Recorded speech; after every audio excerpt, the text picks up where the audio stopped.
मेरे हरियाणा वासी भाइयों बहनों, सबसे पहले तो मैं आपसे क्षमा मांगता हूं कि मेरा कार्यक्रम 5 बजे शेड्यूल्ड था, लेकिन लगभग 10 मिनट की देरी से शुरू हो रहा है। उसका एक विशेष कारण रहा है कि आज मैं फतेहाबाद और सिरसा जिला, जहां बाढ़ आने के बाद अभी भी उसका एक प्रकोप बचा है, उस नाते से, और मुझे आज उसका हवाई सर्वेक्षण के लिए प्रातःकाल जाना था। प्रातःकाल वर्षा के कारण से मैं उस यात्रा पर नहीं निकल सका था। अभी मुझे अवसर मिला तो मैं लगभग सवा घंटा उसमें लगा करके और यहाँ पहुँचा हूँ। मैंने देखा है कि घग्गर नदी का ये एरिया, जो टोहाना, जाखल, भूना, रतिया, फतेहाबाद, इस एरिया में पानी का प्रकोप फतेहाबाद जिले में है, और ऐसे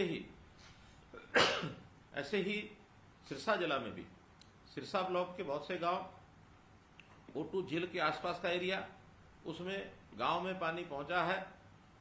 पानी का अभी भी घग्गर में तेज बहाव बना हुआ है। राजस्थान की ओर पानी निकल रहा है, लेकिन लगातार पीछे से पानी खेतों में जो था उसको घग्गर में डालते हुए, और अभी इस एरिया में पानी और एक आध दिन लगेगा जब इसमें लेवल इसका कम होगा। बाकी जो हरियाणा के शेष जिले, 12 जिले बाढ़ प्रभावित घोषित हुए थे, जिसमें से 10 जिलों का पानी काफी मात्रा में निकल चुका है। जहां पानी अभी निकला नहीं है उसको पंपिंग के द्वारा निकाला जाएगा और वहां के लोगों को राहत दी जाएगी। खेतों को भी जो नुकसान हुआ है उसमें जहां बिजाई दोबारा हो सकेगी, किसान वहां दोबारा बिजाई अपनी करेंगे, और जिनमें बिजाई नहीं हो सकेगी उन सबको उनके नुकसान का मुआवजा ये सब दिया जाएगा। हमने जितने भी नुकसान हुए हैं उसकी सबकी भरपाई करना तो कठिन है, लेकिन फिर भी मुआवजा घोषित किया है कि जो हमारे बीच में लोग नहीं रहे, बाढ़ के कारण से जिनकी मृत्यु हो गई, अथवा जिन परिवारों के लोग घायल हुए, उनके मकान टूटे हैं, मकान में कोई त्रेड़ आई है, या पशुओं को नुकसान हुआ है, खेती को नुकसान हुआ है, इस प्रकार के सब लॉस की भरपाई, एक प्रकार से जो कंपनसेशन हम आगे इस सप्ताह के अंदर सबको धीरे धीरे एक एक करके देने वाले हैं। तो आज तो मैं इस प्रकरण के बाद जो मुख्य मेरा विषय है जिस पर मैं बात करना चाह रहा हूँ, वो भी वैसे तो पानी से जुड़ा है, भले संदर्भ अलग अलग है। एक पानी जो बहुलता लेकर के आया, बाढ़ के कारण से हमारा नुकसान हुआ, और एक पानी जो मूलभूत आवश्यकता हमारी होती है, पीने का पानी। पीने के पानी का संकट हम बहुत समय से झेल रहे हैं। जहां कहीं बारिश ज्यादा होती है, पहाड़ होते हैं, वहां भी कभी कभी पानी पीने का संकट आ जाता है। जहां वर्षा कम होती है, रेगिस्तानी इलाका होता है, वहां तो सदैव पीने के पानी का संकट बना ही रहता है। लेकिन हमारे प्रधानमंत्री जी ने जिस प्रकार की सोच रख करके जनता की तकलीफें, खास करके गांव वासियों की तकलीफें, गरीब लोगों की तकलीफें, महिलाओं की तकलीफें, इन सबको जिस प्रकार से जांचा है, भांपा है, मैं सराहना करता हूं कि एक एक करके स्कीम बनाकर वो चीजों को आगे लेकर के आ रहे हैं। चाहे हमारी माताएं बहनें अपने घरों में चूल्हे जलाती थी, लकड़ी जलाती थी, उपले जलाती थी, और धुएं से न केवल अपनी आंखें खराब करती थी बल्कि उनके फेफड़े खराब होते थे, कैंसर का रोग होता था, ऐसी बहुत चीजों को एक प्रकार से तकलीफ सहनी पड़ती थी। उससे निदान यानी दिलाने के लिए, उससे राहत दिलाने के लिए प्रधानमंत्री जी ने चूल्हे की बजाय गैस सिलेंडर हर रसोई में पहुंचे, ये प्रावधान किया। उस योजना के अंतर्गत आज देश की कोई ऐसी रसोई नहीं है जिसके घर में गैस का सिलेंडर न हो। इसी प्रकार पीने के पानी की समस्या भी घरों में, खास करके महिलाओं को इसका बहुत कष्ट उठाना पड़ता था। बहुत इलाके तो ऐसे हैं कि पीने का मीठा पानी उनको कई कई किलोमीटर दूर से घड़े में भर करके अपने सिर पर ला करके और घर का उपयोग वो किसी न किसी प्रकार से उसका उपयोग करती थी और अपनी आवश्यकता पूर्ति करती थी। यानी पिछले दिनों में एक मुझे अखबार में पढ़ने को मिला कि एक बेटी और उसकी माँ दोनों 10-12 किलोमीटर दूर से रोजाना पानी लेकर के आती थी, और पानी की घर की आवश्यकता पूर्ति करने के लिए उनको 2-2, 3-3 चक्कर भी लगाने पड़ते थे, जिसके कारण से उसकी बेटी को अपने स्कूल की पढ़ाई बीच में छोड़नी पड़ी, और पढ़ाई छोड़ करके वो लगातार इस आवश्यकताओं में लगी रही। और जब अचानक प्रधानमंत्री जी की ये जो स्कीम है जिसके बारे में आज मैं चर्चा कर रहा हूं, स्कीम है हर घर नल से जल। तो इस नल से जल देने का जो काम उन्होंने शुरू किया कि हर गांव में यानी पाइप पहुंचना चाहिए, हर घर में नल पहुंचना चाहिए। तो जब उस गांव की नल डालने की जो एक समय आया और उस माँ बेटी ने जो उसको देखा और हैरान हुए कि हमारे गांव में भी ऐसे पानी आ सकता है, पानी गांव में पहुंचा और नल से घर में पहुंचा, तो उस दिन उस परिवार का ठिकाना नहीं रहा कि कभी जीवन में सोच सकते थे कि पानी ऐसे घर में आएगा। तो मन की एक खुशी इतनी हुई कि खुशी के आंसू बहने लगे। तो मेरा कहने का भाव है कि पानी केवल नल में नहीं आया, उनके मन में भी पानी, उनकी आंखों में भी पानी, इस प्रकार का एक दृश्य, ये प्रभावित करने वाला दृश्य वह वास्तव में रहा होगा। मैं तो यही कहूंगा कि जो देश में हर प्रदेश में पानी का जो मुहिम ली है, हर घर नल से जल, इससे हमारे अपने प्रांत में हरियाणा में भी हमने इसको पूरा कर लिया है। और मुझे ऐसी जानकारी मिली है कि जब हमने 2022 को हर गांव में नल से जल की जो प्रक्रिया पूरी की, तो हमारा प्रदेश देश में पहला प्रदेश बना है कि ये काम हमने पूरा किया है। इस काम में ऐसा नहीं कि पहले ये होता नहीं था, बल्कि 2015 से पहले कुल मिलाकर हम आंकलन करें तो हमारे प्रदेश में लगभग 9 लाख घरों में और नल से जल जाता था।